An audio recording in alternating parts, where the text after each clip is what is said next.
او توبه را به توبه شه د هلک د یارۍ نه اوف داسې قدمونه په هنر دی او او داغ د مینې مې رسا زړه په سر او محبت کې زه بې وره سوځېږم سرې سکروټې له لسله په ځیګر واه او وشوکان اتا د سر ماله تیز زیړ ګلونه چې وربل کې مازیګر واه او عقوبت به پلاو شه ټکرواله قدمونه چې د عشق په سمندر دی ای قدمونه چې د عشق په سمندر کې دي او په دلبار کې دی ولاړ مړه ختلې او ستا رقیب مې لکه سپي په ژوند کې لاړې او بې له تا به مې زړګي نه شي خوشحاله او که ریښمینو دوشالو کې مې څوک غواړي او د وصال کمیس مې وشلېد ښکته پورته یو له بله جدا شوي کندې نواړي د اوسانو زمانه شوه کې ګوري په سختن ښځه ګزار کې د سوباړي د جنت خورې المان ټکروال خکا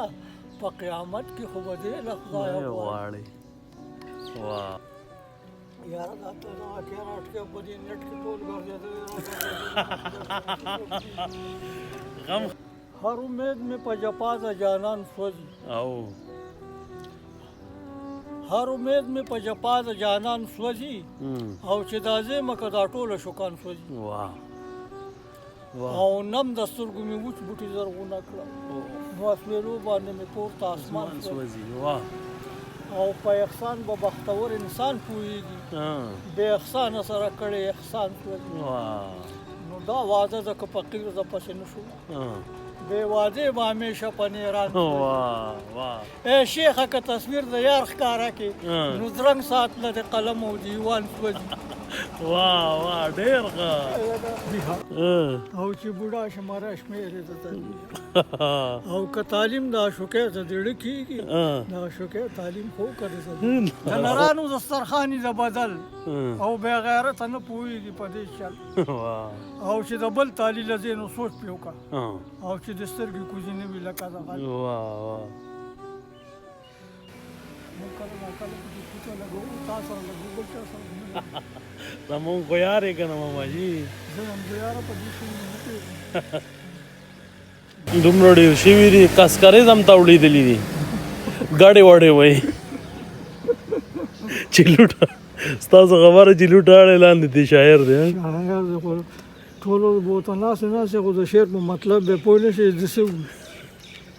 یو د یو ځای نه بل د بل ځای د شعر مطلب نه وي نو هغه بیا بالکل هغه یو پکې بل اوس وایي وایي د لرګي کټوۍ کې ساګ کله پخېږي نه پخېږي د لرګي کټوۍ کې ساګ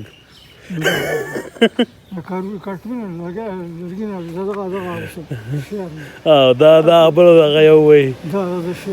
دغه د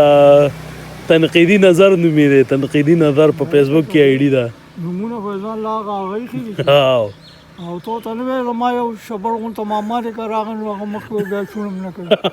ورته مې ویلي دي ما زما ماماجي ته ته مخامخ چې پته دې ولګي دې ځای کې یو شاعر راغلی و هلک و شمس الرحمن نومې د ابراهیم دي سره اشنا و راغلی و د صبابۍ د غاړې هلک و زه هلته کې بس بټو کې ناست وم پاڼې ماڼې ماتولې زما بټو ته به کله ناکله ورغلم ابراهیم ورته وګوره ځکه ته خو غږېږې راغږېږې شمس الرحمنه د دې سړي مخکې د هغه نه مه کوه او تا منځوي چې غونته شعر زه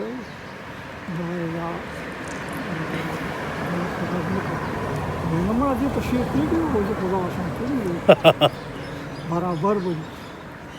نو هغه ما سره ناست و ګپ شپ یې لګولی ما ته ویل ماما ته په شعر مې په شعرۍ خو زه ډېر ښه نه پوهېږم بیا وایي یاره زه یو شعر وایم نو زما هغې پورې به ووایي لکه دا زمونه غټه خبره نه ده خو که تا شعر ووایي ما ورپورې ووایي خو خطا ښه که مې ونیولي ما نه به څه وایي تا نه به څه وایي ما وی یو به دې به چې تکې لرې خوږې راغلم هغه په اکو بکو کې لاړ مجازي کې نو وایي وینډل پکې تاویږي او ماشین سخت د لارې نه او توبه ربه توبه شه د هلک د یارې نه ما حمدې پوهېږي ما وی چې هینډل پکې تاویږي نو دی ډېر زیات خوشحالېږي او اوسپنې سولېږي غیر د غوښې مشینرۍ نه توبه ربه توبه شه د هلک د یارې نه ما ته بیا وایي چې ما دې خپل شی پر بیا ووایي مینه زما په دې پسې ما وی ګوره یاري خو د هلکه خلکه سورې د دیوال دی او نن به وي په تا سبا په بل داسې مې خیال دی جمع مې پښتو د یم خلاف د انګریزۍ نه توبه ربه توبه شه د هلکو د یارۍ نه بیا وایي بل پسې ووایي ما وی یاري چې د هلک کې ځان له وبه ګورې ګند او فکر کې به پروت هېڅ به پوه نه شي په بند مال دولت لا څه کوي چې خراب به شي ژوند نو وایي ټکروال چې شم د زار د شاعرۍ نه توبه ربه یاره هغه هلک چې هغه بیا تللی بیا وعلیکم السلام ابراهیم ته ویې هلکه دا ماما خو ډېر نارامه وی ته په چا وړېدلی دي وی ته په چا وړېدلی دي یاره بیا ما ته وویل یاره ته داسې دا غونته کې شعر ووایه ما زه به شعر ووایم ته زما په شعر پورې شعر نشې ویلی نشې ویلی نو ما زه دا شعرونه نه وایم داسې چې کوم شعرونه ما دا خو شعر نه دی نو یاره ته ووایه نو ما یې ښځه ویلی شي زما شعر پورې ما ویل اول نوم د الله دی او ښکاره په لا بالله دی او شریک یې په نوم نشته قدرت لري ډېر لوی دویم نوم یې رحمان دی چې باچا د سوګنیانو او باچا د سقنیانو نه دی د چا څه غواړي نه کوي چاته ګیلې قدرت لري ډېر لوی زه ووایم پسې یاره بس هغه چې امتیاز ورکړی بیا ښه دا خو داسې تاسو نو ستا خبره ټول شاعران چې اوسنی به ما ټوله شعر کې بوکي زه اکثر اورم زمونږ دغه وخت شاعران چې وایي مزه نه کوي هغه شاعران چې وایي ډېر ښکلي ښه شاعران او هغه اوس یې کوم دی نو بس اړتو پړتو د شعر مطلب یې بل په مجازو کې زیات په مجازو کې دی که نه